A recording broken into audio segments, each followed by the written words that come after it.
जय हिंद साथियों, स्वागत है एक बार फिर से आप सभी दोस्तों का शिक्षा संकल्प के इस यूट्यूब प्लेटफॉर्म पर। कैसे हैं आप सभी दोस्त? आशा करते हैं कि आप लोग बहुत अच्छे होंगे। और साथियों, आप सभी को पता है डेली दोपहर को 3 बजे सामान्य ज्ञान की स्पेशल क्लास होती है, जो कि बीएड एंट्रेंस एग्जाम के लिए मोस्ट इम्पॉर्टेंट है।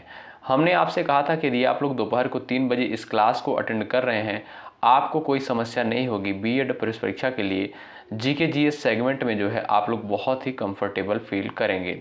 साथियों, आइए शुरुआत करते हैं आज के इस स्पेशल क्लास की। आप लोग अंत तक बने रहिएगा। इस क्लास को दोस्तों आप लोग एक टेस्ट के माध्यम से लीजिएगा और अंत में अपना नाम स्कोर ज़रूर बताइएगा कि आपने कितने सवालों को बिल्कुल करेक्ट किया है।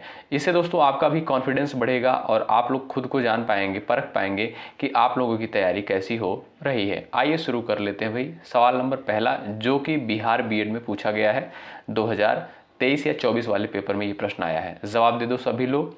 नीली क्रांति का जनक जो है किसे कहा जाता है?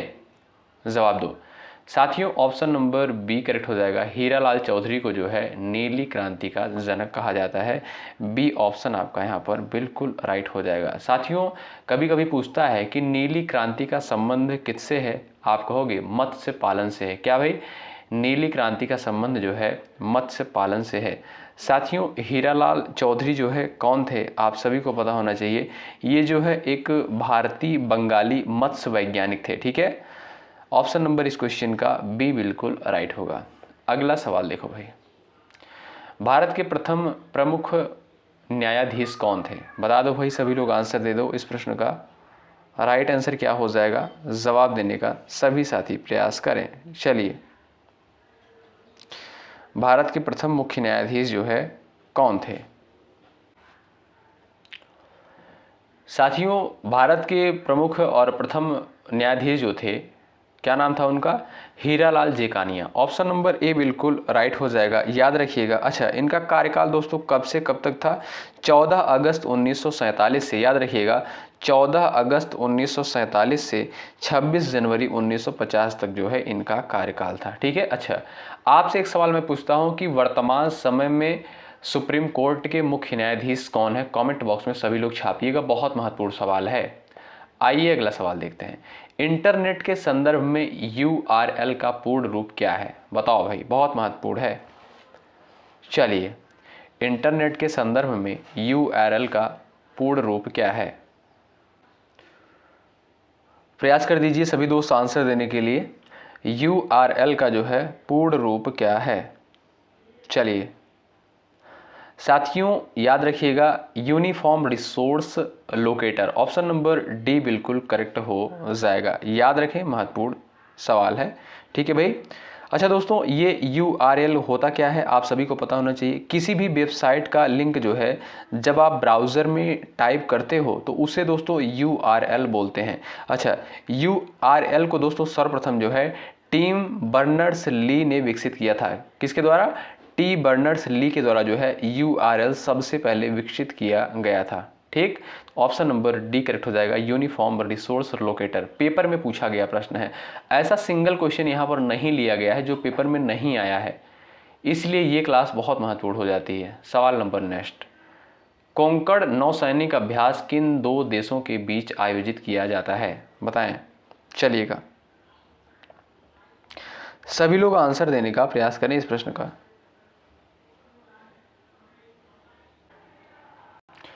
साथियों, करेक्ट आंसर हो जाएगा आपका भारत और यूनाइटेड किंगडम के मध्य। ऑप्शन नंबर आपका यहाँ पर थर्ड करेक्ट होगा। आइए अगला सवाल देखते हैं। चलिए जवाब करिएगा।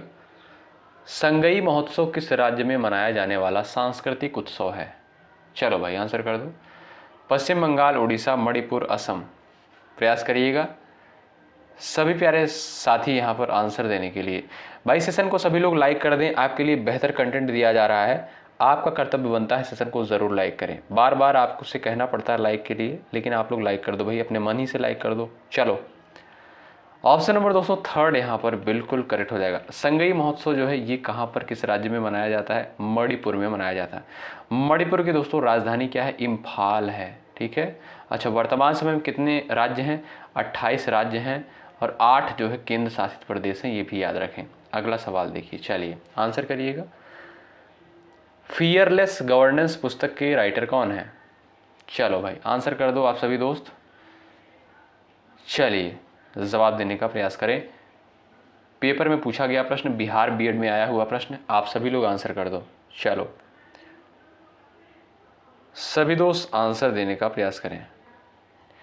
ऑप्शन नंबर दोस्तों आपका डी करेक्ट हो जाएगा, किरण बेदी। ठीक है, फियरलेस गवर्नेंस पुस्तक के राइटर कौन है? किरण बेदी हैं।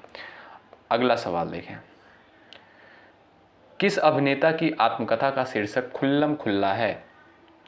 चलो भाई आंसर करो। रणबीर कपूर, राज कपूर, ऋषि कपूर, राजीव कपूर, बताइएगा, आंसर करिएगा सभी साथी। किस अभिनेता की आत्मकथा का शीर्षक जो है खुल्लम खुल्ला है? Rishi Kapoor option number third चला जाएगा, बिल्कुल राइट आंसर। अगला सवाल देखो भाई।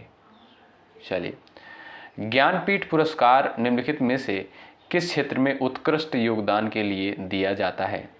दवा के क्षेत्र में, सामाजिक कार्य के क्षेत्र में, साहित्य के क्षेत्र में, सिनेमा के क्षेत्र में। साथियों एक क्लास आपको प्रोवाइड की जाएगी जिसमें आपको ये सारी चीज़ें प्रोवाइड की जाएंगी कि कौन सा पुरस्कार किस क्षेत्र में दिया जाता है, क्योंकि इससे यूपी बीएड में भी प्रश्न पूछा जाता है, बिहार बीएड में भी आता है, और भी आप किसी स्टेट से तैयारी कर रहे हैं उसमें भी प्रश्न पूछा जाता है। ठीक है, तो इसके लिए बहुत जल्द ही आपको एक वीडियो प्रोवाइड की जाएगी। ज्ञानपीठ पुरस्कार निम्नलिखित में से किस क्षेत्र में उत्कृष्ट योगदान के लिए प्रदान किया जाता है? आप लोग बताओ। साहित्य के क्षेत्र में, ऑप्शन थर्ड करेक्ट है, मोस्ट इंपॉर्टेंट। अगला सवाल देखो। चलिए भाई, जहांगीर खान किस खेल से प्रसिद्ध हैं? चलिए, स्क्वैश, मुक्केबाजी, क्रिकेट, हॉकी, बताओ भाई। आप सभी दोस्त आंसर देने के लिए प्रयास करिएगा। चलिए दोस्तों, जहांगीर खान जो है ये एक पाकिस्तानी खिलाड़ी हैं और ये जो है स्क्वैश खिलाड़ी हैं, यानी ऑप्शन नंबर ए करेक्ट हो जाएगा, स्क्वैश के खिलाड़ी हैं। ठीक है भाई। चलिए अगला सवाल देखिएगा, सवाल नंबर नेक्स्ट भाई आपके स्क्रीन पर लग चुका है। निम्नलिखित में से कौन सा अंतर्राष्ट्रीय टेनिस टूर्नामेंट ग्रास कोर्ट पर आयोजित किया जाता है?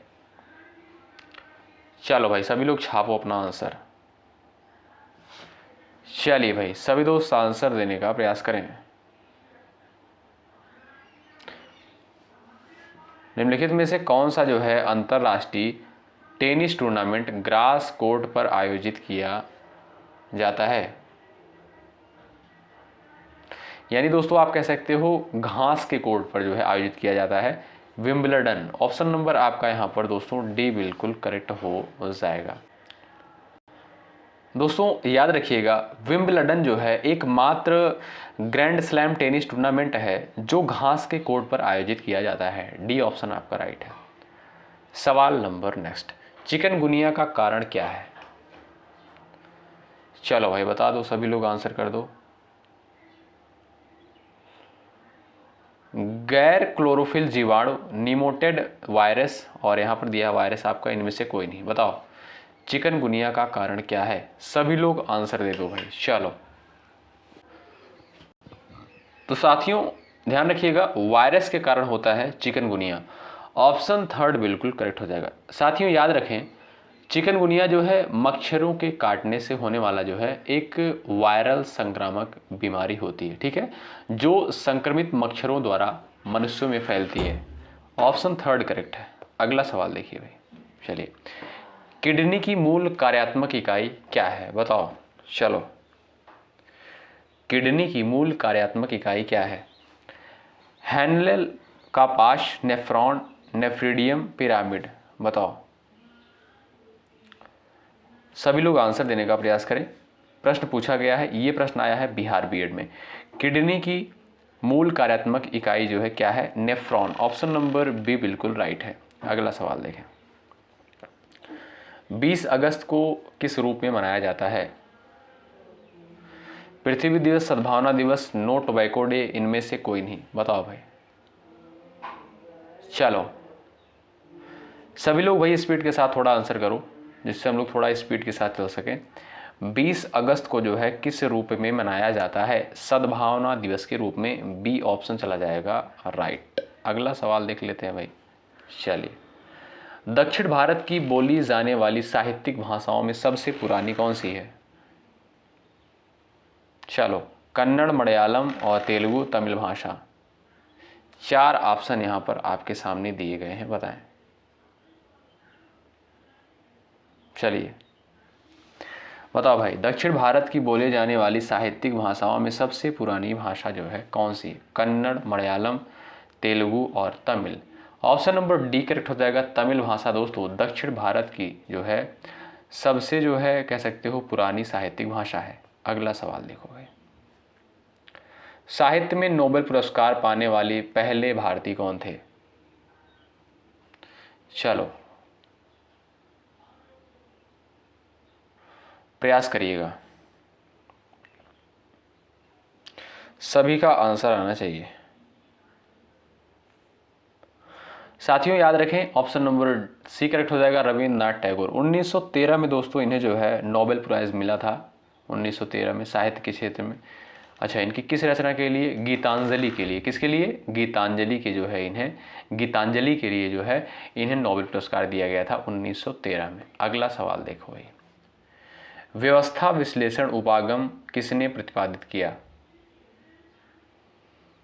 चलो भाई, David Stern, Gabriel Almond, Robert Dahl, Catlin. बताओ व्यवस्था विश्लेषण उपागम जो है किसने प्रतिपादित किया? चलो डेविड स्टर्न। ऑप्शन नंबर दोस्तों ए बिल्कुल करेक्ट हो जाएगा, इस क्वेश्चन का राइट आंसर ए है। अगला सवाल देखिएगा, उत्तर वैदिक काल में कौन से देवता को सबसे प्रमुख स्थान प्राप्त हुआ है? चलो आंसर करो, इंद्र, अग्नि, प्रजापति, भूषण। उत्तर वैदिक काल में कौन से देवता को सबसे प्रमुख स्थान प्राप्त हुआ है? सभी लोग आंसर करो भाई। लाइक की संख्या दोस्तों आप लोग बढ़ाते चलें, जो भी साथी चैनल पर नए हैं सब्सक्राइब करके बेल आइकन को ज़रूर प्रेस करें। आपका सहयोग ही हमें जो है मोटिवेट करता है आपके लिए बेहतर कंटेंट लाने के लिए, और इसी तरीके से आपको बेहतरीन कंटेंट दिया जाएगा जब तक आपकी परीक्षा नहीं हो जाती है। चलिए भाई आंसर करें, ऑप्शन नंबर थर्ड करेक्ट हो जाएगा। उत्तर वैदिक काल में जो है कौन से देवता को सबसे प्रमुख स्थान प्राप्त है? तो प्रजापति को। अगला सवाल देख लो भाई। चलो, चंद्रगुप्त मौर्य के 18 पदाधिकारी के समूह को क्या कहा जाता था? जवाब करिएगा, अमात्य, रज्जुक, मंत्री परिषद, तीर्थ। बताएं, चंद्रगुप्त मौर्य के 18 पदाधिकारी के समूह को क्या कहा जाता था? चलो भाई आंसर कर दो सभी प्यारे साथी फटाफट। देखिए बोर नहीं होना भाई, क्लास में बने रहना है, तभी आपको कुछ हेल्प मिलेगी, कुछ फ़ायदा मिलेगा। क्योंकि दोस्तों ये सभी प्रश्न जो है पेपर में पूछे जा चुके हैं, आपको सिंगल क्वेश्चन ऐसा नहीं मिलेगा जो पेपर में नहीं पूछा गया हो। और मैं आपसे बार बार कह रहा हूँ, चाहे रीजनिंग हो गया, चाहे मैथ हो गया, चाहे आपका हिंदी हो गया, जीके हो गया, जीएस हो गया, करंट अफेयर, यानी जो भी टॉपिक पेपर में बनते हैं सभी के जो है PYQ आपको अच्छे से सॉल्व करने हैं। अगर आप लोग अच्छे से PYQ ही कर लेते हो, आपको समझिए बहुत ही फ़ायदा मिलेगा, आप जो है गवर्नमेंट सीट के करीब होगे अगर अच्छे से आप लोग कर लेते हो बढ़िया तरीके से। चलो, और साथ में जो है जो चीज़ें आपको प्रोवाइड की जा रही है इसको पढ़ते रहो, ठीक है। अगर आपके पास कुछ किताबें हैं उसको भी फॉलो करते रहो, प्रैक्टिस करते रहो अच्छे तरीके से, यानी मेहनत करते रहो। चलो, चंद्रगुप्त मौर्य के 18 पदाधिकारी के समूह को क्या कहा जाता था? अमात्य कहते थे। ऑप्शन नंबर ए बिल्कुल राइट। अगला सवाल देखो भाई, चलो आंसर करो, अर्थव्यवस्था की केंद्रीय समस्या कौन सी है? संसाधनों का आवंटन, संसाधनों का इष्टतम उपयोग, आर्थिक विकास, इनमें से सभी। जवाब दो सभी लोग। चलिए सभी लोग प्रयास करें, अर्थव्यवस्था की केंद्रीय समस्या कौन सी है? ऑप्शन नंबर डी दोस्तों करेक्ट हो जाएगा, इनमें से सभी, यानी संसाधनों का आवंटन, संसाधनों का इष्टतम उपयोग और आर्थिक विकास, यानी आपके तीनों ऑप्शन करेक्ट। चलिए आइए अगला सवाल देख लेते हैं भाई, आंसर करिएगा। एक कंप्यूटर सिस्टम में शामिल होता है हार्डवेयर, सॉफ्टवेयर, परिधीय उपकरण। बताओ। चलिए आंसर कर दो भाई सभी लोग।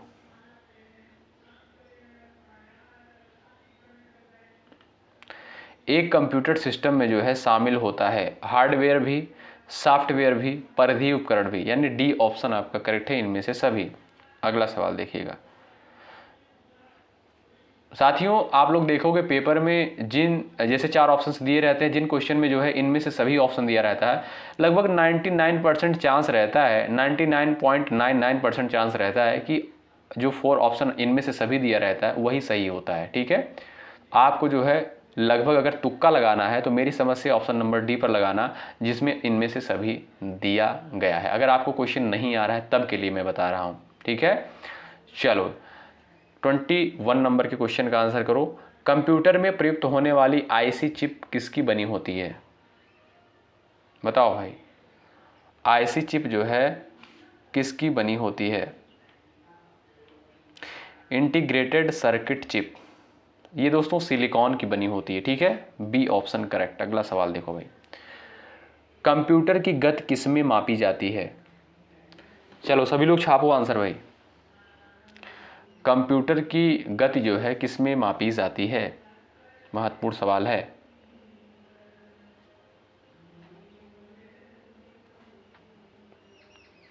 चलो भाई, गीगाहर्ट्ज में, ऑप्शन नंबर 3 करेक्ट हो जाएगा। आप लोग बताइएगा सीपीयू का फुल फॉर्म क्या होता है, पेपर में पूछा गया प्रश्न है, जरूर बताइएगा। चलिए, कीट विज्ञान व विज्ञान है जो अध्ययन करता है, बताएं किसका अध्ययन करता है? कीट विज्ञान जो है किसका अध्ययन करता है?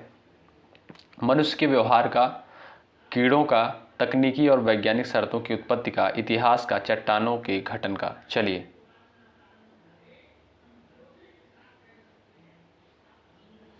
चलो भाई, कीट विज्ञान जो है किसका अध्ययन करता है? दोस्तों कीट विज्ञान को जो है ध्यान रखिएगा एंटोमोलॉजी भी कहा जाता है। और यहाँ पर देखोगे मनुष्य के व्यवहार का अध्ययन, ये तो बिल्कुल गलत है आपका। और तकनीकी और वैज्ञानिक शर्तों की उत्पत्ति का इतिहास गलत है। चट्टानों के गठन गलत है। कीड़ों का अध्ययन इसमें किया जाता है, बी ऑप्शन करेक्ट। अगला सवाल देखो भाई। चलिए, सर्वाधिक बुद्धिमान स्तनधारी कौन सा होता है? व्हेल, डॉल्फिन, हाथी और कंगारू, बताओ। चलिए, सबसे इंटेलिजेंट मैमल कौन सा होता है, बताओ। बुद्धिमान स्तनधारी जो है कौन सा होता है? तो वो है दोस्तों आपका डॉल्फिन, बी ऑप्शन बिल्कुल करेक्ट। अगला सवाल देखो भाई।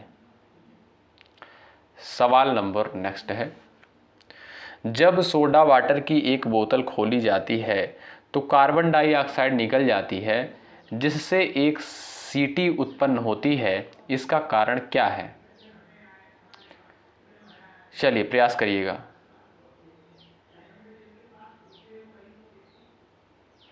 सभी लोग आंसर करें, ध्यान से पढ़ लें एक बार क्वेश्चन को। और ये सीट नहीं दोस्तों, सीटी कर लीजिएगा। ठीक है, सीटी कर लीजिएगा, तो आप लोग आंसर कर दो पढ़ के। यहाँ पर आपका डी ऑप्शन दोस्तों करेक्ट हो जाएगा, बढ़ते दबाव पर घुलनशीलता में कमी। ऑप्शन नंबर डी करेक्ट है। और ये प्रश्न दोस्तों बिहार बीएड में आया है। अगला सवाल देखिए, जैव विविधता के 3 स्तर कौन कौन से हैं, बताएं। चलो भाई आंसर कर दो। जैव विविधता के जो है 3 स्तर कौन कौन से हैं? प्रयास करो आंसर देने के लिए आप सभी साथी। चलिए भाई, अनुवांशिक और प्रजातियां, पारिस्थितिकी तंत्र, ये जो है जैव विविधता के 3 स्तर होते हैं। ठीक है, डी ऑप्शन राइट। अगला सवाल देखिए, आंसर करिएगा। पारितंत्र का अजैविक घटक कौन सा है? मिट्टी, प्रोटीन, कार्बन, इनमें से सभी। चलो भाई जवाब दीजिएगा। सभी साथी आंसर देने का प्रयास करें इस क्वेश्चन का। पारितंत्र का अजैविक घटक कौन सा है? मिट्टी भी है, प्रोटीन भी है, कार्बन भी है, इनमें से सभी, D option correct. Next question देखिएगा, निम्न में से कौन सा जीव त्वचा से सांस लेता है? सांप, केचुआ, बंदर, इंसान, बताओ भाई। चलिएगा प्रयास करिएगा, कौन सा जीव जो है इसमें से त्वचा से सांस लेता है? सभी लोग अपना आंसर छापो भाई, अपना अपना फटाफट। साथियों केचुआ जो है ये त्वचा से सांस लेता है, ऑप्शन नंबर बी करेक्ट होगा। सवाल नंबर नेक्स्ट, ग्लाइकोलाइसिस प्रक्रिया कोशिका के किस भाग में होती है? चलो भाई आंसर करो। ग्लाइकोलाइसिस प्रक्रिया जो है कोशिका के किस भाग में होती है? प्रयास करो। चलिएगा, साइटोप्लाज्म में। याद रखें दोस्तों, ऑप्शन नंबर ए करेक्ट हो जाएगा। ये भी प्रश्न बिहार बीएड में आया है। अगला सवाल देखो। चलो, अमीबा में भोजन का पाचन होता है, बताओ। आंसर कर दो भाई, फटाफट आप लोग आंसर करो। चलिएगा, अमीबा में भोजन का पाचन होता है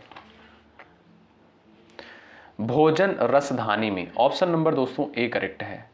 सवाल नेक्स्ट, निम्नलिखित में से कौन सा जो है जेसी बोस का आविष्कार है? बताइए, जेसी बोस के द्वारा जो है किसका आविष्कार किया गया है? बताएं, आंसर करें सभी साथी। चलो भाई,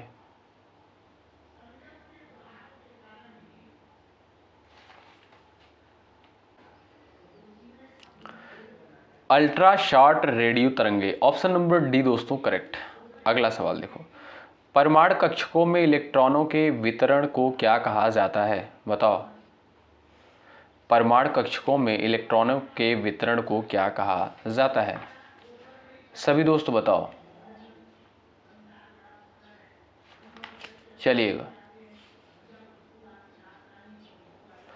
electronic configuration. Option number D बिल्कुल करेक्ट हो जाएगा। परमाणु में जो है, परमाणु कक्षकों में इलेक्ट्रॉनों का जो वितरण किया जाता है उसे जो है इलेक्ट्रॉनिक कॉन्फ़िगरेशन कहते हैं।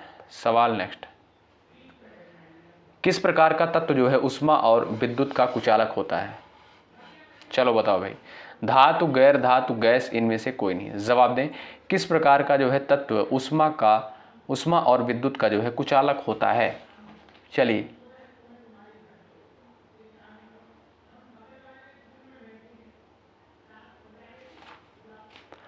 आंसर करिएगा।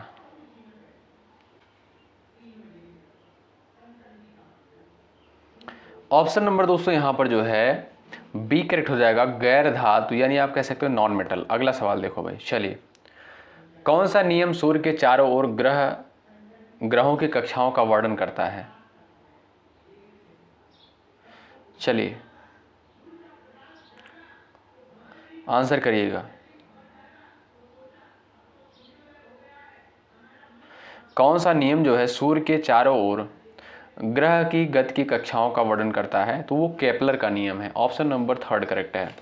सवाल नेक्स्ट देखिएगा, 35, किसी गैस को द्रव में बदलने के लिए निम्नलिखित में से कौन सी स्थिति सबसे अनुकूल होती है? बताइए। चलिएगा,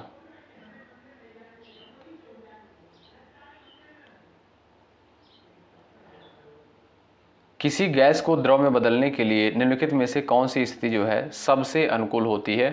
तो उच्च दाब और कम तापमान, यानी ए ऑप्शन राइट है। सवाल नेक्स्ट देखिएगा, निम्नलिखित में से कौन सा वास्तविक उभयचर प्राणी नहीं है? बताइए, कछुआ, मेढक, टोड और सेलमांडर।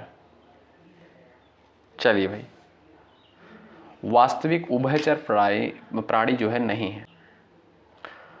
ऑप्शन नंबर ए करेक्ट हो जाएगा दोस्तों, कछुआ। अगला सवाल देखो भाई, आंसर करिए। खजुराहो मंदिर का निर्माण किसने करवाया था? देखिए भाई, अगर आपको जो है कुछ क्वेश्चंस का आंसर नहीं आ रहा है तो आपको घबराना नहीं है, परेशान नहीं होना है, ठीक है। देखिए दोस्तों, जीके जीएस में जो प्रश्न पूछे जाते हैं तो ऐसा नहीं है कि सभी स्टूडेंट यानी सभी क्वेश्चन सॉल्व करते हैं, ठीक है। ऐसा नहीं 50 में 50 या 25 में 25 सॉल्व करके आते हैं। बस आपका इतना क्वेश्चन होना चाहिए कि आपका जो है ठीक ठाक नंबर आ जाए। ऐसा कोई व्यक्ति नहीं है, ऐसा कोई इंसान नहीं है जो पूरा क्वेश्चन सही करके चला है जीके जीएस सेगमेंट में। इसलिए आपको घबराना नहीं है, बस पढ़ते रहना है, चलते रहना है, ठीक है। चीज़ें अच्छी होंगी। चलिए, खजुराहो मंदिर का निर्माण जो है किसके द्वारा करवाया गया था? चलिए, तो भाई किसके द्वारा? चंदेलों के द्वारा करवाया गया था। बी ऑप्शन आपका राइट है। अगला सवाल देखो भाई, भारत में स्थानीय सरकार की स्थापना जो है प्रारंभ की गई थी, बताएं किसके द्वारा? भारत में स्थानीय सरकार की स्थापना प्रारंभ की गई थी किसके द्वारा? बताओ, Lord Ripon, Lord Curzon, Lord Canning और यहाँ पर है लॉर्ड डलहौजी। तो आप सभी को पता होगा लॉर्ड रिपन के द्वारा, ए ऑप्शन करेक्ट है। अगला सवाल देखो भाई, श्वेत क्रांति का संबंध किससे है? चलो भाई आंसर कर दो। सफेद खाद्य तेल से, फल उत्पादन से, सफेद मुर्गी और अंडा से, दुग्ध उत्पादन से। ऑप्शन नंबर डी करेक्ट हो जाएगा, दुग्ध उत्पादन से। साथियों अंत में अपना नाम स्कोर आप लोग जरूर बताइएगा। देखते हैं आज आप लोगों ने कितने प्रश्नों को सही किया है, क्योंकि आज जो है प्रश्न का लेवल थोड़ा सा हाई था। क्यों भाई, लगा कि नहीं? साइंस के कुछ क्वेश्चन आपको लगे होंगे कि थोड़ा सा जो है लेवल था। क्यों भाई? चलिए, भारत में राष्ट्रीय मानवाधिकार आयोग की स्थापना किस वर्ष की गई? चलो आंसर कर दो। भारत में राष्ट्रीय मानवाधिकार आयोग की स्थापना किस वर्ष की गई थी? चलो, 12 अक्टूबर 1993 को। ऑप्शन नंबर थर्ड करेक्ट है। सवाल नेक्स्ट, कौन सा अनुच्छेद सभी के लिए शिक्षा से संबंधित है? चलो भाई बता दो, सभी लोग आंसर कर दो फटाफट स्पीड के साथ। आप सभी दोस्तों का आंसर आना चाहिए इस प्रश्न के लिए। चलिए भाई, आर्टिकल यहां पर हो जाएगा 45। ऑप्शन नंबर बी बिल्कुल करेक्ट है। और ये है अगला सवाल, आंसर करिए सभी दोस्त। किस महासागर में विश्व की 1/3 भूमि साथ है? बताएं। चलिए, किस महासागर में जो है विश्व की 1/3 भूमि स्थित है? आप कह सकते हो प्रशांत महासागर में। आपका थर्ड ऑप्शन करेक्ट है। अगला सवाल देखो भाई, ग्रेनाइट, गैब्रो और बेसाल्ट किस प्रकार की चट्टानें हैं? अग्नेय, अवसादी, रूपांतरित, जटिल। ये दोस्तों आपकी एक अग्नेय चट्टानें हैं। ऑप्शन नंबर ए बिल्कुल राइट। अगला सवाल देख लो भाई। चलो, कौन सा ग्रह जो है मीथेन के छल्लों से घिरा हुआ है? आंसर कर दो। नेपच्यून, शुक्र, बुध, यूरेनस। कौन सा ग्रह जो है मीथेन के छल्लों से घिरा हुआ है? तो हो जाएगा आपका कौन सा भाई, बता सकते हो आप लोग? वरुण, या आप जिसे बोलते हो नेपच्यून। क्या भाई? नेपच्यून बोलते हो। ए ऑप्शन दोस्तों राइट हो जाएगा। चलिए आंसर करिएगा 45 नंबर के क्वेश्चन का। खगोलीय दूरी की इकाई क्या है? बताओ भाई, खगोलीय दूरी की इकाई क्या है?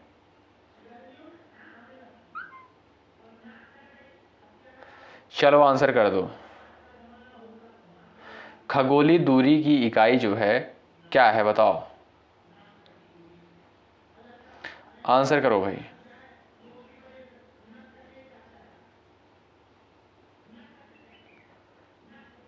प्रकाश वर्ष। ऑप्शन नंबर बी बिल्कुल राइट है।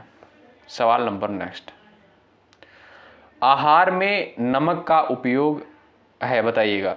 खाना पकाने की प्रक्रिया को आसान बनाने के लिए, स्वाद बढ़ाना, पाचन के लिए आवश्यक थोड़ी मात्रा, हाइड्रोक्लोरिक एसिड का उत्पादन करना, पानी में खाद्य पदार्थों की घुलनशीलता को बढ़ाना। चलो भाई आंसर करो। ऑप्शन नंबर इसमें दोस्तों थर्ड आपका करेक्ट हो जाएगा। पाचन के लिए आवश्यक थोड़ी मात्रा में हाइड्रोक्लोरिक एसिड का उत्पादन करना। ठीक है भाई। तो साथियों, इस स्पेशल क्लास में हम लोग 46 क्वेश्चंस को कवर किए और इसमें जो है आज ज़्यादातर साइंस के क्वेश्चन थे। ठीक है, तो आप लोग ज़रूर बताइएगा कि इन 46 सवालों में से आपने कितने सवालों को बिल्कुल राइट किया है। ज़रूर से ज़रूर बताइएगा। ठीक है, और मिलते हैं आपसे रात को 8:30 बजे समान हिंदी स्पेशल क्लास में, जो कि बहुत इंपॉर्टेंट सेशन होता है।